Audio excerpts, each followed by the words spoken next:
Bab 89. Beli obatnya. Semahal apapun harganya, kamu harus membelinya, kata Masao. Masalahnya ayah, tabib itu tidak mau menjualnya. Aku harus merampasnya malam ini dan membawanya ke Jepang untukmu, kata Ichiro. Lalu Ichiro menambahkan. Oh ya ayah, jika obatnya bukan hanya satu. Aku akan memberimu dua. Ayah harus meminumnya satu, lalu berikan kepada Jiro yang satunya lagi, agar diteliti dan diproduksi massal untuk dijual. Ide bagus, kabari aku jika berhasil, kata Masao. Jangan khawatir ayah. Jet pribadiku penuh dengan bahan bakar dan sudah siaga menungguku, kata Ichiro. Jarak dari Bandung ke Tokyo adalah 6.000 km. Jika memakai kecepatan penuh, akan memakan waktu 7 jam. Jadi besok pagi, ayah pasti sudah menunggumu di bandara, kata Masao. Ichiro tak kuasa membayangkan ayahnya akan sembuh besok. Air mata kebahagiaan mengalir dari matanya. Aku mohon restu ayah, agar semuanya berjalan lancar. Hati-hati. Jika berhasil, Kobayashi Pharmaceutical akan menjadi milikmu, kata Masao. Kemudian telepon ditutup. Mendengar kata-kata penutup Masao, Ichiro jelas sangat senang karena Kobayashi Pharmaceutical akan menjadi miliknya. Melihat Ichiro selesai menelepon, asistennya mengingatkannya. Pak, sudah jam 11. Bisakah kita mulai? Lakukan, kata Ichiro. Asistennya segera memerintahkan pengawal Ichiro melalui HT. Karena sudah ada perintah. Segera lakukan. 6 pria berpakaian hitam keluar dari dalam warung pecel lele, segera berjalan menuju klinik sambil menurunkan penutup wajah mereka. Saat itu, Tiandi sedang menunggu di kamarnya, berbaring di bawah selimut tebal tetapi tidak tidur. Karena Komar telah memberitahunya sebelumnya. Sementara itu, Zofia telah dievakuasi ke hotel oleh bawahannya Ishak. Komar sendiri dan anak buahnya sudah bersembunyi menyebar. Ada yang di dalam lemari, di bawah tempat tidur, di balik rak, dan sebagainya. Mereka semua bersiaga menjaga agar Tiandi tidak terluka. Pintu klinik yang sengaja dibiarkan tak terkunci pun terbuka. 6 pengawal Ichiro segera menerobos masuk dengan mengendap. 2 di antaranya langsung naik ke kamar Tiandi di lantai 2 tanpa bersuara. Mulut Tiandi langsung dibungkam, lehernya ditekan dengan samurai pendek bernama Tanto oleh seorang pengawal. Jangan berteriak jika kamu masih ingin hidup, berikan padaku obatnya, kata salah satu pengawal. 5 pengawal lainnya bersiaga di depan kamar, di tangga, di ruang tunggu klinik, dan di pintu keluar. Tiandi berpura-pura terkejut dan takut. Obat apa? Obat yang mana? Banyak sekali obat di sini. Obat ajaibmu. Cepat. Katanya sambil menekan Tanto ke leher Tiandi. Tiandi dengan panik merogoh sakunya dan mengeluarkan kotak kayu cendana berukir berisi obat racun buatan Udin. Melihat bentuk kotak kayu cendana yang istimewa itu, pengawal merasa yakin bahwa itu memang obat ajaib yang diinginkan Ichiro. Maka langsung diserahkan kepada temannya untuk dibuka dan diperiksa isinya. Ternyata di dalamnya ada 4 obat berwarna coklat mengkilap seukuran kotoran domba. Pengawal itu segera melaporkannya kepada Ichiro menggunakan HT. Pak, obatnya sudah ada padaku. Oke, segera keluar, berikan obatnya padaku. Teriak Ichiro dari mobilnya. Bagaimana dengan orang tua ini? Apakah harus aku bunuh? Tanya pengawal itu. Terserah, yang penting berikan dulu obatnya padaku. Cepat. Teriak Ichiro. Tengkuk Tiandi langsung dihantam dengan gagang Tanto hingga membuatnya pingsan. Kemudian para pengawal berlarian keluar. Pengawal yang membawa obat segera masuk ke mobil Ichiro, dan 5 orang lainnya masuk ke mobil yang lain. Karena tampaknya Tiandi baik-baik saja, sesuai perintah Bahar, Komar dan anak buahnya tidak ada yang keluar dari tempat persembunyian mereka. Semua orang tetap di tempat masing-masing hingga situasi benar-benar aman. Di dalam mobil Ichiro, pengawal memberikan kotak kayu cendana itu kepada Ichiro. Pak, ini obatnya. Ichiro segera menerima kotak itu lalu membukanya. Mulutnya tersenyum.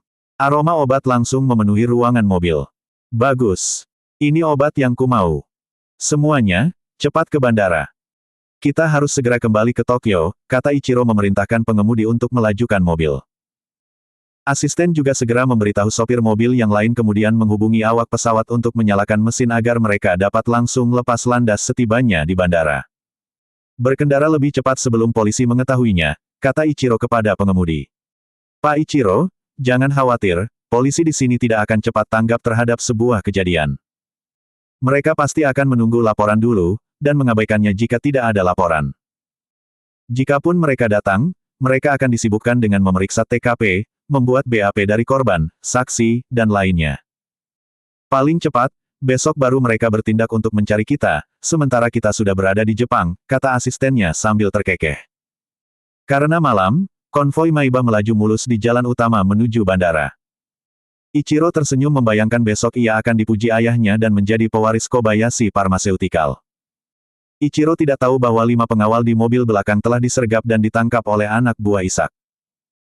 Maibah itu hendak memasuki gerbang bandara, tetapi tiba-tiba terhenti karena dari dalam bandara, 4 mobil off-road Mercedes-Benz G-Class langsung menghadangnya, 4 lagi menutup dari belakang. 8 Mercedes sudah mengepungnya. Ichiro membuka kaca jendela dan melihat ke sekelilingnya. Ia merasakan sesuatu yang aneh, mobil pengawal yang seharusnya mengikuti di belakang, ternyata sudah tidak ada. 30 orang berseragam hitam keluar dari 8 mobil off-road dan langsung mengepungnya. Semua personel adalah keamanan Padma yang sudah dimiliterisasi dan telah terbiasa untuk menjadi pengawal pribadi anggota keluarga Subrata saat mereka berkunjung ke Bandung. Ichiro, kamu berada di Bandung, tetapi belum menemui majikanku. Kenapa terburu-buru hendak kembali ke Jepang? Ayo keluar, kamu harus berkenalan dulu, kata Isak, yang berada di antara 30 orang itu sambil berjalan mendekati Ichiro. Majikan. Siapa majikanmu? Kenapa aku harus menemuinya? Kenapa pula kamu tahu bahwa namaku Ichiro? Jika kamu mengenalku, tentu kamu juga tahu siapa aku kan? Aku pewaris Kobayashi Pharmaceutical dari Jepang, kata Ichiro sambil menyembunyikan obat ke dalam saku jasnya. Untuk apa kamu datang ke Bandung jika hendak pergi lagi begitu cepat di malam hari tanpa berpamitan dulu kepada majikanku? Tanya Isak. Ichiro bingung. Ia tidak mengerti kenapa dihentikan. Apakah karena ketahuan telah merampas obat atau ada masalah lain? Jika ia melawan, jelas Ichiro tidak akan mampu karena pengawalnya hanya 1 orang tersisa di dalam mobilnya. Maka Ichiro bertanya. Kau belum menjawab pertanyaanku. Siapa majikanmu? Isak tertawa. Ichiro.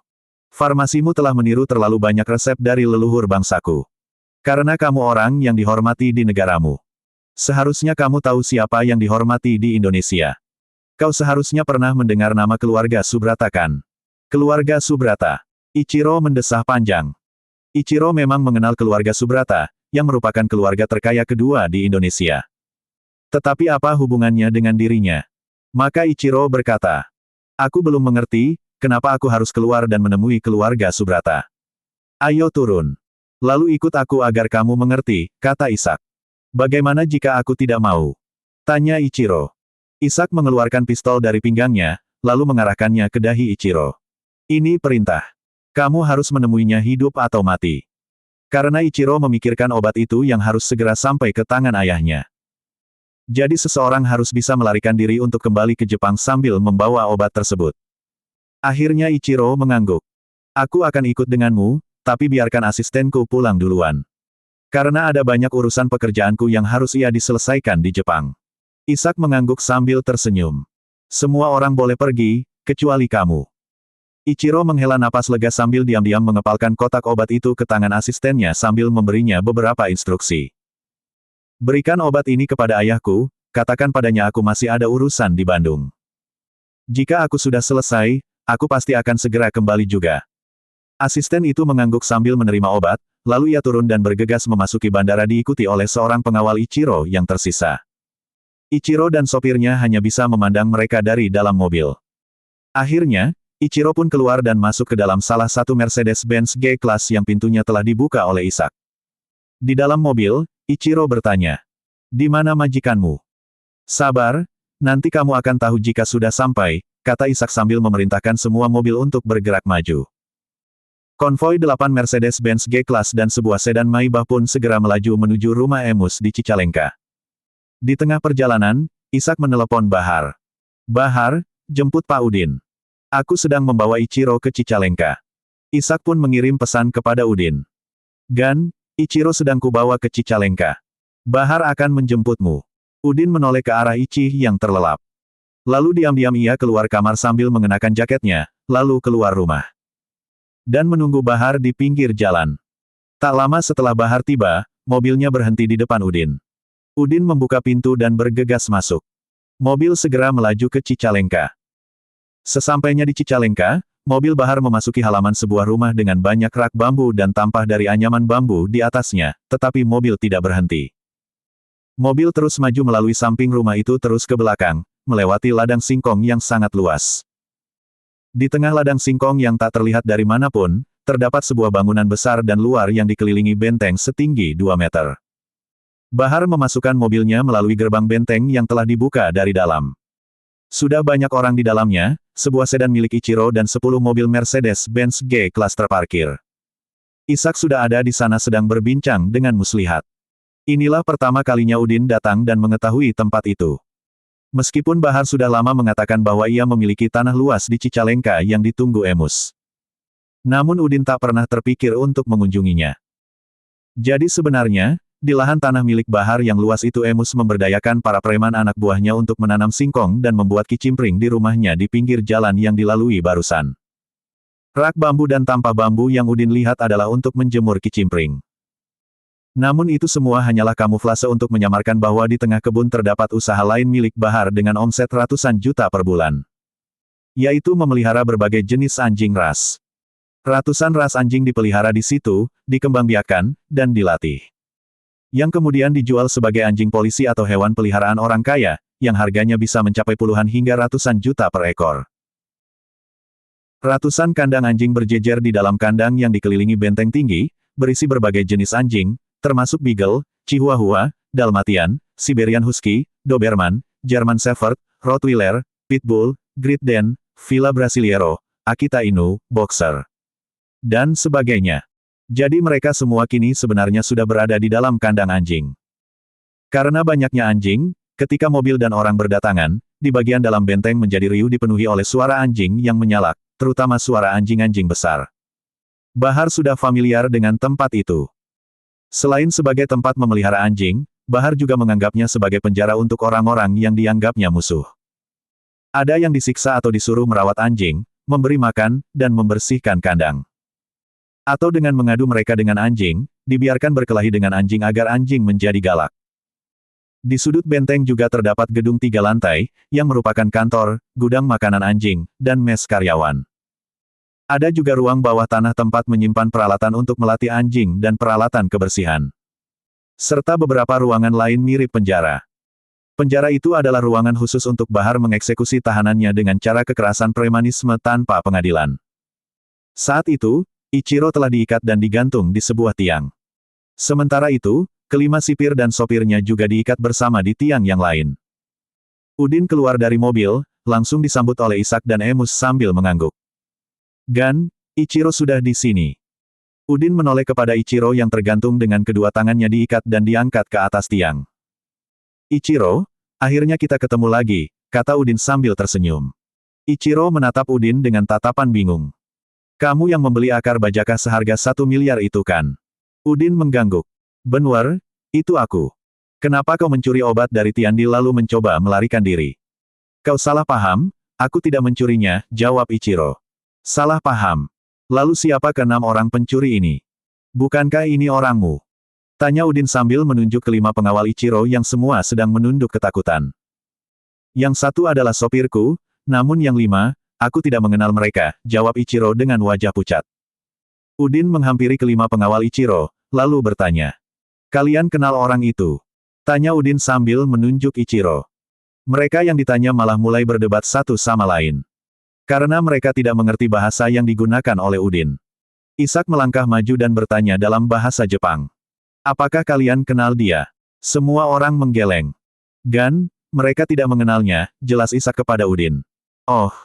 Jika begitu, lepaskan satu dan berikan kepada Bahar. Biarkan menjadi makan anjing. Masih ada 4 orang lagi yang bisa ditanya, kata Udin. Ishak mengangguk, lalu bicara dalam bahasa Jepang ke para pengawal Ichiro yang diikat. Salah satu dari kalian harus mati. Kelima pengawal Ichiro jelas gemetar ketakutan. Apalagi sopir yang memang tidak terlibat apapun selain mengemudikan mobil. Kang Bahar, bawa 6 orang ini dan timbang satu persatu. Yang paling berat, berikan terlebih dahulu kepada anjing yang lapar. Suruh yang lain menyaksikannya. Setelah selesai, bawa kembali sisanya ke sini, kata Udin kepada Bahar. Bagaimana jika mereka mengaku sebelum diberikan kepada anjing? Tanya Bahar. Sudah terlambat. Lakukan saja, kata Udin. Ichiro gemetar, ia tak menyangka akan menemukan psikopat seperti Udin. Baru kali ini Ichiro mendengar cara menghukum orang dengan mengumpankannya ke anjing. 6 orang dilepas dan langsung digiring oleh Bahar, Emus, dan para preman lainnya. Mereka dibawa ke kandang anjing. Tak lama kemudian, suara gonggongan anjing terdengar ramai seolah sedang berebut makanan. Setelah hening, 5 orang sisanya digiring kembali ke hadapan Udin dalam keadaan lemas dan gemetar seperti orang yang telah tersengat aliran listrik. Ternyata yang telah hilang adalah si sopir, karena memang dia yang paling gemuk. 5 orang itu berteriak kepada Ichiro dalam bahasa Jepang. Kau majikan brengsek. Gan. Ternyata mereka mengenal Ichiro, kata Isak menjelaskan kepada Udin. Udin mengangguk lalu menoleh kepada Ichiro. Ichiro, aku ingin memberimu satu kesempatan terakhir. Katakan yang sebenarnya, karena jika kau berbohong, akan ada orang kedua yang akan dilempar ke kandang anjing, yaitu dirimu. Ichiro semakin gemetar dan takut. Maka ia berkata, Pak, memang akulah yang memerintahkan mereka mencuri obat dari Tiandi. Maafkan aku. Bisakah kamu memberiku nomor rekening bank? Aku ingin mentransfer uang padamu untuk menebus kesalahanku. Di mana obatnya sekarang? Tanya Udin. Obatnya sudah ada di pesawat, dititipkan kepada asistenku untuk dibawa ke Jepang, jawab Ichiro. Pesawatnya sudah lepas landas. Tanya Udin lagi. Ichiro mengangguk. Pasti sudah dan pasti juga sudah meninggalkan wilayah langit Indonesia. Karena kamu berani mencuri obat tradisional Indonesia ke Jepang. Sebagai imbalannya, kamu harus tinggal di sini selama sisa hidupmu, kata Udin. Ichiro langsung menangis, sangat takut kepada Udin sekaligus menyesal. Apa gunanya memberi ayahnya obat untuk menyembuhkannya jika ia harus tinggal di Indonesia selamanya? Dia tetap tidak akan bisa menikmati kesenangan menjadi pemilik Kobayashi Pharmaceutical. Dan itu hanya menguntungkan Jiro. Mending jika dia dibiarkan hidup. Bagaimana jika dijadikan santapan anjing? Rasa penyesalan itu muncul di hatinya, jadi Ichiro berbicara sambil menangis. Pak, maafkan aku. Berikan aku nomor rekening bankmu, berapapun akan kubayar untuk menebus kesalahanku.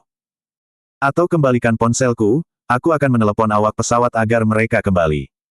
Udin tersenyum sinis. Kenapa tidak mengakui kesalahanmu sebelumnya? Kenapa baru sekarang kamu meminta maaf? Itu saja sudah cukup untuk menunjukkan kepadaku bahwa kamu adalah orang yang tidak bisa dipercaya. Dan jangan anggap aku bodoh. Peralatan penelitian farmasi bisa dibawa dengan pesawat, sebelum obatnya sampai di Jepang, apotekermu di dalam pesawat pasti sudah mengurai dan mempelajari komposisi obat tersebut di pesawat, lalu mengirimkan catatan hasil penelitiannya ke Jepang. Jadi apa yang ingin kamu kembalikan kepadaku, bahkan jika pesawat itu kembali? Ichiro menggeleng. Aku berani bersumpah. Aku bukan apoteker, di pesawatku tidak ada peralatan atau tim apoteker, artinya aku tidak bisa menguji apapun di pesawat. Seperti yang kukatakan, kau orang yang tidak bisa dipercaya, jadi jangan harap aku percaya padamu, kata Udin. Lalu bagaimana kau bisa percaya? Aku orang terpelajar.